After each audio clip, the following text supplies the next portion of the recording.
প্রিয় অষ্টম শ্রেণীর শিক্ষার্থীরা, শুভেচ্ছা নিও। আজকে আমি তোমাদের ইতিহাস ও সামাজিক বিজ্ঞান বইয়ের ষষ্ঠ অধ্যায় সামাজিকীকরণ, সামাজিক নিয়ন্ত্রণ ও সমাজ পরিবর্তন এর 88 এবং 91 পৃষ্ঠার কাজ সমাধান করে দেব। প্রথমে তোমাদের বলবো, যারা আমার চ্যানেলটি সাবস্ক্রাইব করো না তারা আমার চ্যানেলটি সাবস্ক্রাইব করবে এবং আমার সাথে থাকবে। তাহলে চলো আমরা ক্লাস শুরু করি। লক্ষ্য করো, 88 পৃষ্ঠার প্রথমে আছে অনুশীলনী কাজ 2। আমার বিদ্যালয়ে চর্চা করা সমাজে প্রচলিত এমন রীতিনীতি ও মূল্যবোধ, অর্থাৎ আমাদের রীতিনীতি এবং মূল্যবোধ থেকে যেগুলো আমরা বিদ্যালয়ে চর্চা করা হয় সেগুলো এখানে লিপিবদ্ধ করতে হবে। তো চলো এখন আমরা এটার সমাধান দেখে নিই। এর সমাধান হবে, আমার বিদ্যালয়ে চর্চা করা হয় সমাজে প্রচলিত এমন রীতিনীতি ও মূল্যবোধের তালিকা নিম্নরূপ। 1. সত্য কথা বলা। 2.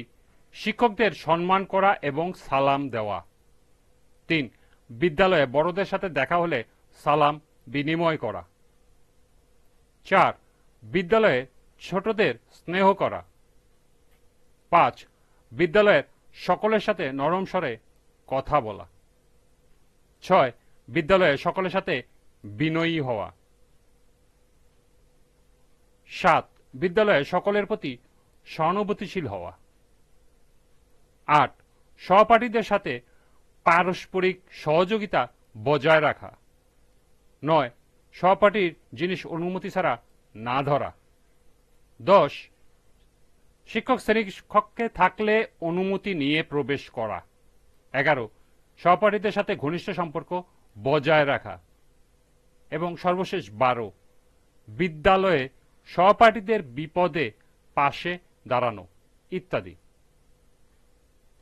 এই ছিল অনুশীলনী কাজ 2। আমার বিদ্যালয়ে চর্চা করা হয় সমাজে প্রচলিত এমন রীতিনীতি ও মূল্যবোধের তালিকা।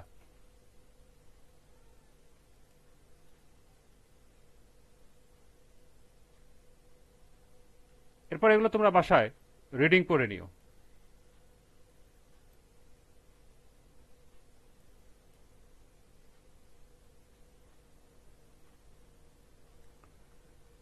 এবার 91 পৃষ্ঠার শেষে একটা চিত্র দেওয়া আছে, লক্ষ্য করো।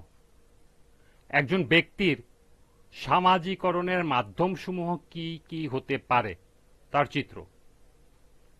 এখানে 4টি চিত্র দেওয়া আছে এবং 4টির ক্ষেত্রে হোয়াট দেওয়া আছে, অর্থাৎ এগুলো কি হবে সেটা তোমাদেরকে চিত্রে লিখে দেখাতে হবে।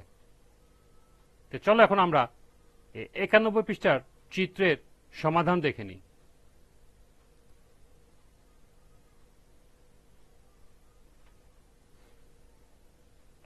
প্রথমটি হলো পরিবার,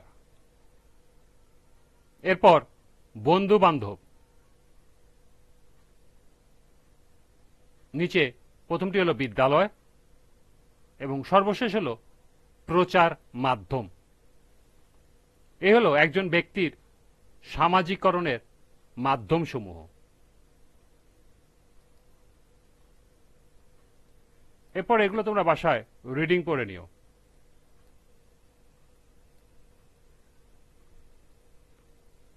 সামাজিক নিয়ন্ত্রণ 2 প্রকার, একটা অনানুষ্ঠানিক সামাজিক নিয়ন্ত্রণ, একটা হলো আনুষ্ঠানিক সামাজিক নিয়ন্ত্রণ।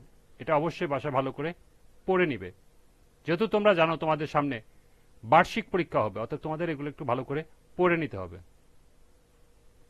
এরপর সরকারের বিভাগসমূহ কি কি, এটাও ভালো করে পড়ে নিবে।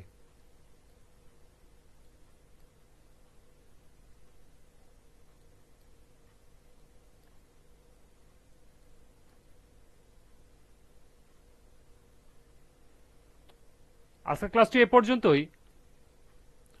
পরবর্তী ক্লাসে 100 পৃষ্ঠার দলগত কাজ 2 সমাধান করে দেব। সবাইকে আবারও বলছি, যারা আমার চ্যানেলটি সাবস্ক্রাইব করে না তারা আমার চ্যানেলটি সাবস্ক্রাইব করবে এবং আমার সাথে থাকবে। সবাইকে আবারও শুভেচ্ছা জানিয়ে আজকের মতো আমি এখানেই বিদায় নিচ্ছি। আল্লাহ হাফেজ।